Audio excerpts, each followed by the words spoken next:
हम मिक्की यादव अहाँ सभगोटे के प्रणाम करै छी। आइ हम एकटा बहुत सुंदर भोला बाबा के नचारी लऽ कऽ आयल छी। आओ सुनै जाओ।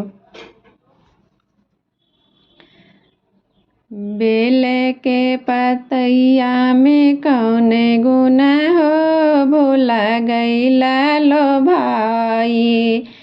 बेल के पतैया में कौन गुण हो, भोला गैला लो भाई। गैला लो भाई बाबा गैला लो भाई। गैला लो भाई भोला गैला लो भाई। बेल के पतैया में कवन गुण हो, भोला गैला लो भाई। बेल के पतैया में कवन गुण हो, भोला गैला लो भाई।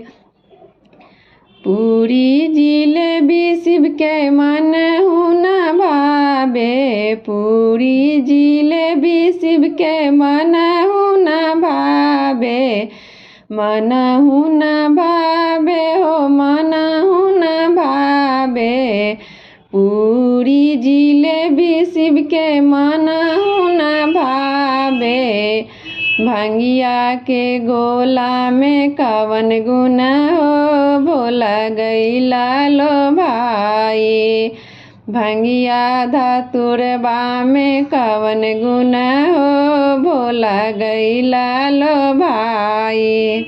बेल के पतैया में कौन गुण हो, भोला गैला लो भाई। हाथी घोड़ा शिव के मन हुना भावे। हाथी घोड़ा शिव के मन हुना भावे। मन हुना भावे मन हुना भावे। हाथी घोड़ा शिव के मन हुना भावे। बसहा बरदिया में कवन गुण हो, भोला गैला लो भाई। बसहा बरदिया में कवन गुण हो, भोला गैला लो भाई। बेल के पतैया में कवन गुण हो, बाबा रहला लो भाई। धोतिया कुर्ता शिव के मन हुना भावे। धोतिया कुर्ता शिव के मन हुना भावे। मन हुना भावे मन हुना भावे। धोतिया कुर्ता शिव के मन हुना भावे।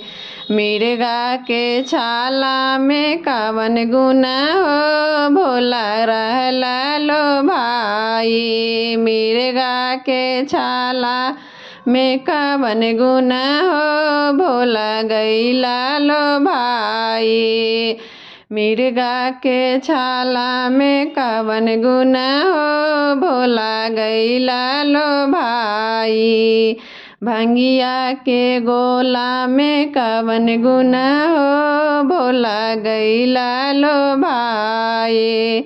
बेल के पतैया में कवन गुण हो, भोला गैला लो भाई।